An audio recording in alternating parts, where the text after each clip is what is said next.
Hi ಎಲ್ರಿಗೂ ನಮಸ್ಕಾರ. Welcome back to S study material YouTube channel.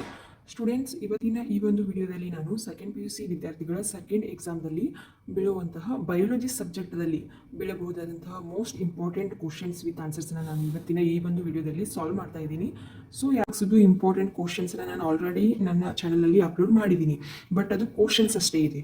ಈ ಒಂದು ವಿಡಿಯೋದಲ್ಲಿ ನಾನು ಆ ಎಲ್ಲ ಕ್ವಶನ್ಗಳ ಸೊಲ್ಯೂಷನ್ಸನ್ನು ಇಲ್ಲಿ ಅಪ್ಲೋಡ್ ಮಾಡ್ತಾ ಇದ್ದೀನಿ.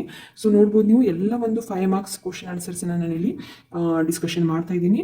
ವಿಡಿಯೋನ ಸ್ಕಿಪ್ ಮಾಡಿದೆ ಎಂಡ್ವರೆಗೂ ನೋಡಿ, ಹಾಗೆ ನಿಮ್ಮ ಸ್ನೇಹಿತರಿಗೂ ಕೂಡ ಈ ವಿಡಿಯೋನ ಶೇರ್ ಮಾಡಿ. ಓಕೆ, ಬನ್ನಿ ಇವಾಗ 5 ಮಾರ್ಕ್ಸ್ಗೆ ನಿಮಗೆ ಯಾವ ಥರ ಬೀಳುತ್ತೆ ಚಾಪ್ಟರ್ ವೈಸ್ ಹೇಳ್ತಾ ಇದ್ದೀನಿ. ಫಸ್ಟ್ ಏನು ನೋಡಿ, ಇಲ್ಲಿ ಸೆಕ್ಷುವಲ್ ರಿಪ್ರೊಡಕ್ಷನ್ ಇನ್ ಫ್ಲವರಿಂಗ್ ಪ್ಲಾಂಟ್ದಲ್ಲಿ ನಿಮಗೆ 5 ಮಾರ್ಕ್ಸ್ದು ಕ್ವಶನ್ಸನ್ನು ಯಾವ ಥರ ಕೇಳ್ತಾರೆ ಅಂತ ನೋಡೋಣ. ನಾನು ನೆಕ್ಸ್ಟ್ ವಿಡಿಯೋದಲ್ಲಿ ನಿಮಗೆ ಬೇಕಾದರೆ 2 ಮಾರ್ಕ್ಸ್ದು ಹಾಕ್ತೀನಿ ಅಂತ. ಇವಾಗ ಜಸ್ಟ್ ಈ ವಿಡಿಯೋದಲ್ಲಿ 5 ಮಾರ್ಕ್ಸ್ದು ನೋಡೋಣ. ಓಕೆ, ಬನ್ನಿ ನೋಡ್ಬೋದು ಇಲ್ಲಿ ನಿಮಗೆ 5 ಮಾರ್ಕ್ಸ್ದು ಯಾವ ಥರ ಕ್ವಶನ್ ಕೇಳ್ತಾರೆ ಅಂತ ಅಂದರೆ, ನಾನು ಮೊದಲೇ ಕ್ವಶನ್